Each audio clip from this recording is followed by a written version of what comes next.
សាជាជួបគ្នាសាជាថ្មីនៅមេរៀនចាស់ដដែលខ្ញុំចង់ប្រាប់ពីក្នុងការប្រើប្រាស់ថូលនីមួយៗក៏ប៉ុន្តែថ្ងៃនេះខ្ញុំសូមលើកយកបញ្ហាមូលថូលមួយយកមកប្រើប្រាស់ក្នុងគោលបំណងថាតើបងប្អូនស្វែងយល់ពី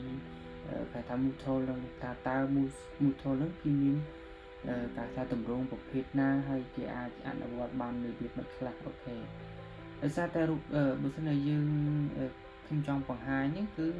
រូបវាដំបូងគឺរូបនេះវាជាប់សោនៅពេលដែលយើង open ដំបូងណាអញ្ចឹងដើម្បីកុំឲ្យវាជាប់សោអញ្ចឹងយើងបងប្អូនអាចដោះបានបាទដោះសោនឹងចេញមកហើយបន្តមកទៀតទូនីតិឬក៏មុខងារក្នុងការប្រើប្រាស់មូលថូលនោះគឺបងប្អូនអាចចាប់ដើមគ្រាន់តែចាប់វាមកនៅពេលយើងដោះសោទៅហើយបងប្អូនគ្រាន់តែចាប់ទាញមួយឆ្វេងទាញមួយស្ដាំ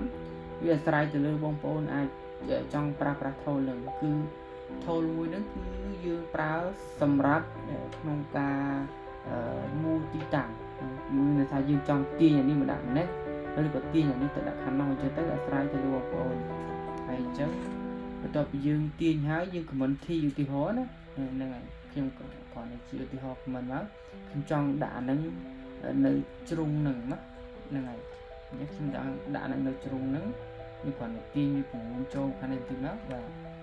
ហើយយើងចាប់ផ្ដើមអានេះមកតង់ទៀតនៅឧទាហរណ៍ណាបាទអានេះគឺជាហើយ